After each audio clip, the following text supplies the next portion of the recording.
Hace 790.000 años los seres humanos descubrieron el fuego, pero aún en el 2016, en los lugares más recónditos de Colombia, seres de la misma especie no tienen luz las 24 horas del día.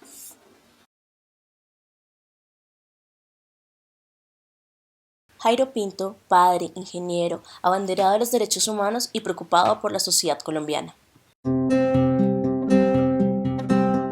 Todo nace a raíz de que estábamos trabajando con el Instituto Colombiano de Energía Eléctrica, ICEL. Yo trabajaba en las zonas no interconectadas. Allí encontrábamos el problema que la luz era 6 horas, 4 horas en algunas partes, el resto a oscuras. Viene una crisis en el año 92, una crisis energética que nos cambia todo el esquema. El gobierno nacional piensa en que hay que privatizar el servicio de energía. Queda el ICEL sin plata, o sea, nos quedamos sin generación, transmisión ni distribución. Es decir, lo único que tendremos son los recursos del presupuesto general de la nación que nos asignen para atender las zonas no interconectadas. Ante esa circunstancia, empezamos a pensar en que podíamos presentar un proyecto de ley mediante el cual podríamos defender las zonas no interconectadas con recursos propios. Cuando empiezo a crear las dos leyes, yo estoy haciendo una correría por la costa pacífica y estoy haciendo una valoración energética. Llego a un sitio que se llama Candelillas de la Mar. Allí me recibe una profesora que tiene cataratas, no ve bien, y me lleva a la escuela y me muestra cómo los pupitres, la tapa donde los niños escriben, estaba perforada por el gorgojo. Entonces me dice ella que ella cortó unos cartones y que coloca los cartones para que encima puedan escribir los niños. Que si yo le puedo ayudar para arreglar esos pupitres. La verdad, pues yo manejo el sector energético y soy un funcionario común y corriente. Pero allí nace la inquietud. En la noche me pongo a rayar, a hacer unas rayas, pensando de qué manera uno puede ayudar. Uno no se puede quedar quieto. O sea, nosotros como ciudadanos tenemos que hacer algo. Y empiezo a rayar una hoja. Entonces hago rayas horizontales, verticales, diagonales. Y empiezo a hacer un mamarracho que cuando miro es parecido al mapa de Colombia. Y allí veo una figura que es, oiga, pero si Colombia, hay una parte que tiene servicio 24 horas, ¿qué es esto? Que es más o menos lo que dibujo acá. Y esta no tiene energía. Y estos tienen generadores, transmisores, pues vamos a sacar plata de ahí. De allí nacen las dos leyes que hoy existen. Una es el FAER, Fondo de Apoyo a la Electrificación Rural, Ley 788, artículo 105 del año 2002. Y la otra ley es la ley del FASNI, Fondo de Apoyo a las Zonas No Interconectadas, que es la Ley 633, artículo 81 del año 2000. El Fondo de Apoyo a las Zonas No Interconectadas es el resultado de un peso por kilovatio de los que generan la energía. Y en esa época, en el año 2000, se estaban generando 40.000 millones de kilovatios al año. Recoger esos dineros y poder dar desarrollo energético a las zonas no interconectadas del país es para que los campesinos que no tienen energía en sus predios, en sus fincas, pero que ven la luz al otro lado del horizonte, entonces se pueda traer. Es el desarrollo de la electrificación rural.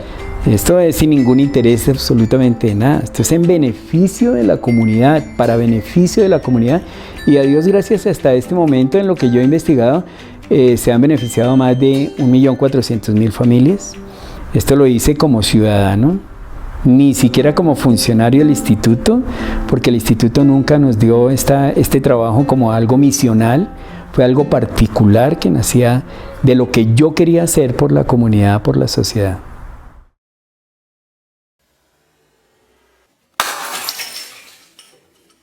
Esas dos leyes fue todo un proceso para poder convencer al gobierno. El gobierno no estaba interesado en el tema.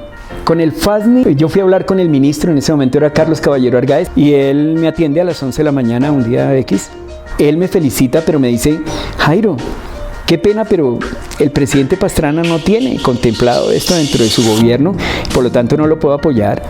Entonces me da las gracias por haberle presentado, me felicita. Yo le digo que le prometo que voy a seguir en el Congreso con mis proyectos debajo del brazo, convenciendo congresista por congresista hasta que sea ley de la República. Logramos que sea ley de la República el 15 de diciembre del 2000. Las FARC, cuando nosotros logramos la ley el 15 de diciembre del año 2000, las FARC en agradecimiento a lo que nosotros habíamos hecho, matan al congresista ponente de la ley, que fue Diego Turbay. Viene la segunda ley y el señor ministro era Luis Ernesto Mejía Castro. Y Luis Ernesto no le interesó el proyecto de ley. Un senador lo obligó a que me atendiera.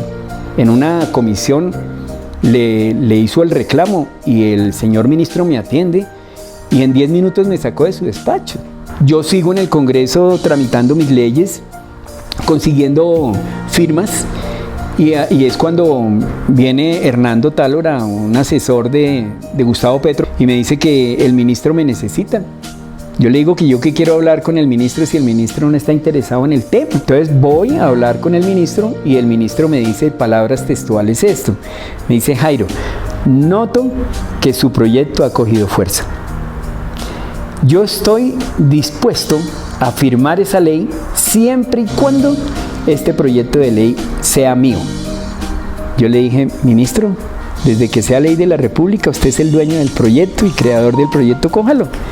Y así fue como salió ley de la República. Ante esas circunstancias, he vivido todos los procesos. Yo me presenté en el Caguán cuando el señor Pastrana fracasó con el proceso con la guerrilla. Yo me presenté y estas dos leyes que les acabo de decir, yo las presenté allá en el Caguán. Yo estuve haciendo el montaje de la energía allá y yo presenté esas dos leyes mediante las cuales se beneficiaba el 52% del territorio nacional. A raíz de la situación que estamos viviendo, yo fui secuestrado por la guerrilla en 3 ocasiones. Fui perseguido por los paramilitares, me tocó perderme 2 años a raíz de que denuncié el gobierno del doctor Álvaro Uribe por los malos manejos que se estaba dando a los recursos energéticos que yo había conseguido mediante 2 leyes, y como papá de las 2 leyes yo creo que tengo derecho a hacerlo porque yo lo hice con una voluntad propia, sin ningún interés. Yo no he recibido un beneficio de esas leyes.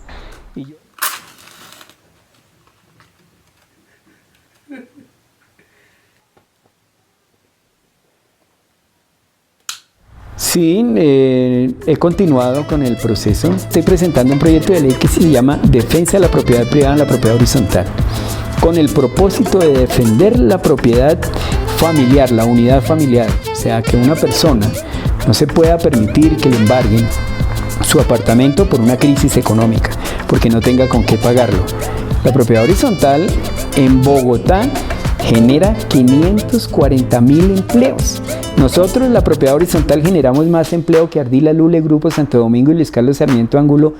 Sin embargo, ellos tienen compensaciones tributarias y nosotros como propiedad horizontal no, al contrario, nos cobran más impuestos. El propósito es que sea ley de la República antes del 15 de diciembre de este año.